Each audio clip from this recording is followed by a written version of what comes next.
Hej, sva Andraž in Davor iz The Sweet Tech TV in danes vam bova predstavila težko pričakovani Samsungov Galaxy S21 FE oziroma Fan Edition, ali kot se nas zdela večina norca, OnlyFans Edition. Ampak razen zajebance ob njegovem imenu se iz tega telefona ni zadelati norca, ker je res vrhunska naprava. Zakaj pa je potem okoli njega toliko ene kontroverznosti? Ostanite z nama v tem videu, da vam objasnimo. Ta telefon bi mogel biti v top telefonih 2021 leta, ker bi ga sigurno dala, pa ga pač še ni bilo. Zdaj ga pa končno mala. Ampak okej, preden gremo naprej, vas moram spomniti, da se ne pozabite naročiti na tale najin YouTube kanal in naj spremljate na Instagramu, Facebooku, TikToku in pa Twitterju. Vsak nov subscriber nama ful velik pomen in nama daje zagon, da za vas ustvarjava novo vsebino vsak mesec. Pa še rada bi se zahvalila tudi kolegici, ki nama je posodila S21 FE. Brez nje ta video ne bi bil možen. No, Andraž, zakaj je ta telefon tako kontroverzen?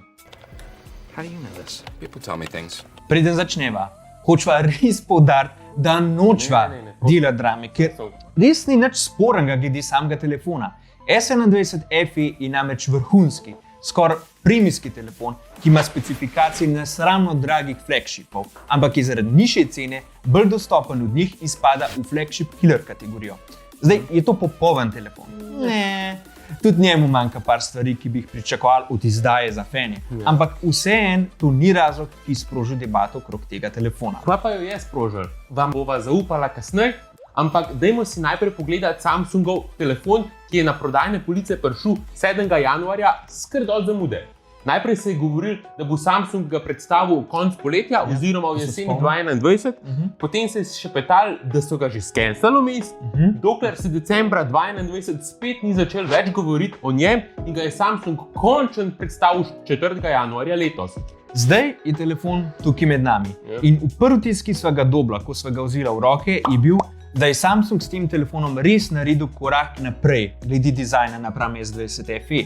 Če je bil slednji s svojim dizajnom hrbtišča že kar malo generičen, se pri S21 FE vidi, da so vzeli inspiracijo iz S21 linije, sploh z enim značilnim modulom za kamere, ki se lepo prilije na hrbtišče telefona. Edina večja razlika je samo v tem, da je za razliko od obične S21-ke pri FE-ju hrbtišče v celoti iz plastike, tudi modul za objektive, vse skupaj pa povezuje ohišče iz aluminija in zaslon iz Gorilla Glass Victusa.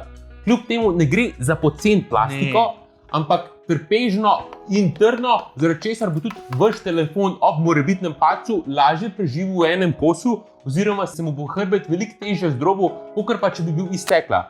Ko pa sva lik pri hrbtišču telefona, ta sicer pride v različnih barvah. Tako da telefon lahko kupite v odtenkih bele, grafitne, olivne ali pa sivkine barve, v katerem je prišel tudi tale od kolegice, ki ga nama je posodila. Stranski učinek je ta, da je telefon s svojimi 177 grami in 7,9 mm debeline zaradi izbire materialov precej lahek, ko ga držite v roki in to celo napram obični S21. Glede tega se z Davorjem sicer malo razlikujeva. On pravi, da mu je telefon prelahek in da zaradi tega izpade cenejši, kot dejansko je, verjetno tudi zato, ker je navajen na težje telefone. Meni je pa njegova teža všeč, sploh zato, ker sva prejšnji let rokovala z res težkimi telefoni, kot sta bila S21 Ultra in Xiaomi Mi 11 Ultra. In je S21 FE bolj fleten za držati v roki. Če obrnemo telefon, ima spredi prekrasen 6,8 inčev velik Super AMOLED zaslon, ki podpira 120 Hz osveževanje in HDR10+ za gledanje vsebine. Res je sicer, da zaslon je samo Full HD in ne QHD, ampak povprečen uporabnik tega ne bi smel opaziti. Gledanje vsebine na tem ekranu je zelo prijetno, ker ima lepo nasičene barve, kakršne zna narediti samo Samsung. Ne gre sicer za LTPO zaslon, ker bi se osveževanje spustilo do 1 Hz, kot je to pri telefonih najvišjega ranga. Izkušnjo gledanja vsebine pa dopolnjujejo še stereo zvočniki zgoraj in spodaj, ki so čisto dosti glasni za vsakodnevno uporabo. Workshop za telefone ob koncu leta so v tem primeru tudi bolj svečano oblečena, a ne? Kljub temu, da nima LTPO zaslona, to bistveno ne vpliva na baterijo, ki je tudi letos velika 4500 mAh s podporo za 25W hitrožično polnjenje prek USB-C vhoda, ki jo v pol ure nafila tja do 50%. Ima pa tudi možnost za hitro 15W brezžično polnjenje ter omogoča tudi povratno brezžično polnjenje drugih telefonov in slušalk. Ker pa se tiče biometrije, telefon lahko odklenete s pomočjo optičnega bralnika prstnih odtisov, ki je pod zaslonom in zelo zanesljiv, sicer malo počasnejši kot pri ostalih telefonih S21 linije, lahko pa ga odklenete tudi s prepoznavo obraza. Srce telefona je Qualcommov Snapdragon 888 5G. Tudi tukaj v Evropi. Enako je bilo tudi z S20 FE, ki je prav tako imel Qualcommov Snapdragon procesor. To je presenetljivo, ker kakor poznavalci že dobro veste, S-linijo Samsungovih telefonov v Evropi ponavadi poganjajo njihovi Exynos čipi, kar mu daje temu telefonu majhno prednost pred temi drugimi trenutnimi Samsungovimi telefoni tukaj. Ker ta čip temelji na 5 nanometrski tehnologiji, pomeni tudi, da je hiter in energetsko učinkovit, zato lahko brez večjih problemov poganja zahtevne špile in gladko drsi prek uporabniškega vmesnika. Ta je letos Samsungov Skin One UI 4, ki temelji na Androidu 12, in S21 FE je prvi Samsungov telefon z One UI 4, direkt iz škatle. Tukaj gre res pohvaliti Samsung, da se je hitro obrnil in poslal ven svojo različico uporabniškega vmesnika že kmalu po uradni objavi Samsunga 12, se vidi, da se Samsung tudi v tem delu izboljšuje. Bravo. To je res dobro, vse kaže na to, da se je Samsung resno zavezal k obljubi, da bo zagotovil 3 leta nadgradenj operacijskega sistema in 5 let varnostnih popravkov. Predvideva, da je za to hitro posodobitev krivo tudi tesnejše sodelovanje med Samsungom in Googlom, ki se je izkazalo že pri Galaxy Watch 4, o kateri sva posnela video, ki bo pripet tudi nek tukaj le zgoraj. Software One UI 4 je sicer bolj evolucija, kot pa revolucija, saj bi ga zelo težko razločilo od One UI 3, razen če bi imeli, dva telefona z različnima softverema, postavljena druga zraven drugega. Ampak razlike vseeno so in določeni elementi materialov, ki jih najdemo na seriji Pixel 6 telefonov, so vseeno prišli tudi na One UI 4, s tem, da je Samsungova varianta veliko bolj stabilna in zanesljiva od Pixelove trenutno. Ja.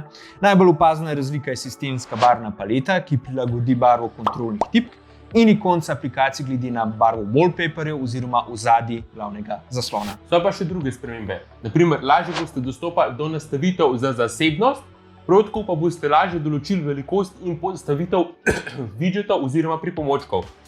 Gre za dve spremembi, ki sta več kot očiten odziv na Appleovo implementacijo widgetov in boljšo kontrolo nad zasebnostjo, po kateri slovi iOS, in midva Samsungove in Googleove napore k približku tega ful podpirava. Definitivno. Poleg tega ima telefon tudi certifikat IP68, kar pomeni, da je odporen proti prahu in pa vodi. Pri slednji do globine 1,5 metra za pol ure, kot tudi najboljši trenutni flagshipi. Kljub temu pa ta telefon vseeno ni popoln in mu manjkajo določene stvari, ki bi jih pričakoval od telefona, narejenega za fene. Pozabite na vhod za slušalke, ker ga tukaj gor ne boste našli. Hočete razširiti notranji pomnilnik, ker se vam zdi 128 GB ali pa 256 GB premalo. Sorry, nič ne bo, ker telefon ne podpira spominskih kartic za razširitev pomnilnika. Bi si feni želeli imeti polnilec skupaj v škatli s telefonom? Zgleda, da ne, ker ga v njej ne boste našli, zaradi pač Samsungove nove eko-politike. Tudi 6 GB RAM je na osnovnem modelu 128 GB notranjega pomnilnika v letu 2022 kar nekam malo. Upala so vsaj na 8 GB, glede na to, da dobite Androidne telefone, ki imajo tudi po 12 pa 16 GB RAM. Ampak ta stvar oziroma te stvari manjkajo tudi drugim telefonom v tem cenovnem rangu, zato Samsungu ne gre preveč za zamir, oziroma nič bolj kot ostalim. Samsung pa definitivno ni šparal pri fotoaparatu. Imate namreč sistem 3 objektivov. 12 megapikslov veliko glavno kamero, 8 megapikslov velik telefotoobjektiv, ki omogoča 3-kratni optični in 30-kratni digitalni zoom, ter 12 megapikslov velik ultraširokokotni objektiv.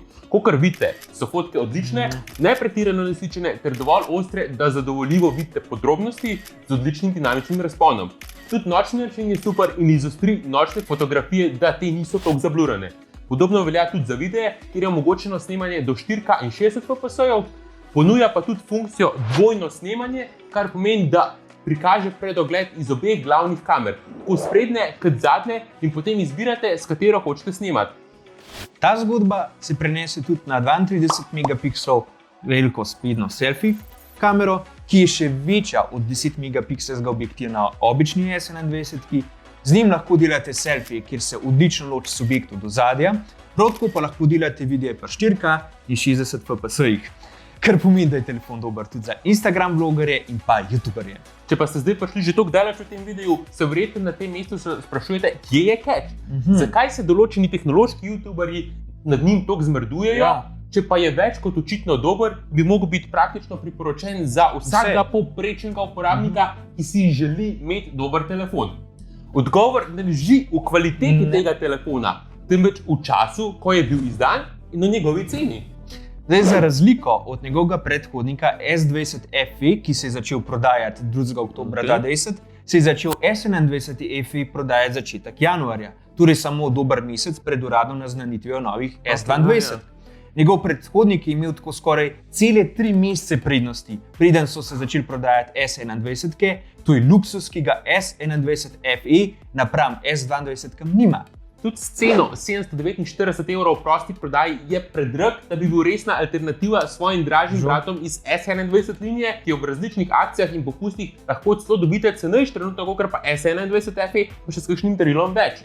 No, hkrati pa je tudi prepozen, saj bodo ljudje, ki želijo biti v ospredju nove tehnologije, raje počakali na nove S22, ki izidejo v začetku oziroma sredini februarja. Je to rezultat Samsungove zgrešene strategije? Midva misliva, da ne. Sam mnenja, da se Samsung presne dobro zaveda, da je FE linija cenejša alternativa ultradragim flagshipom in da bi S21 FE moral biti izdan nekje vmes med S21 in S22 linjo, pa zaradi pomanjkanja čipov, ki pesti celotno industrijo, trenutno žal ni mogel biti. In isto velja za ceno. Ker čipov ni, so šle cene gor, zato je S21 FE konkretno dražji od S20 FE, ki je v izidu stal okoli 649 €. Samsung je imel v bistvu to pot zavezane roke, na stradu pa je S21 FE, kar je škoda, saj je, kot ste videli, odličen telefon, super, še lepši od predhodnika in bi mogel biti med top telefoni leta 2021. Ne dvoma pa, da se bo kljub temu še zmeraj super prodajal. Tudi zato, ker zaradi pomanjkanja čipov obično S21 vse težje dobite pri operaterjih, tako da S21 FE res utegne zamenjati njeno mesto. Evo, pa smo prišli do konca videa. Kakor so obljubila, ni bilo nobene kontroverznosti. Včasih se zgodi, da so tudi, ne vem, telefoni pa žrtve višje sile. Kakor smo vsi skupaj že 2 leti žrtvi korone. Zdaj upava, da so vam zaradi najnu določene stvari v zvezi s tem telefonom bolj jasne. Še enkrat se zahvaljujeva najni kolegici, da nam je posodila S21 FE. Hvala ti iz srca. Ne bo tudi za danes vse, mi pa se že kmalu vidimo v naslednjem videu. Čau!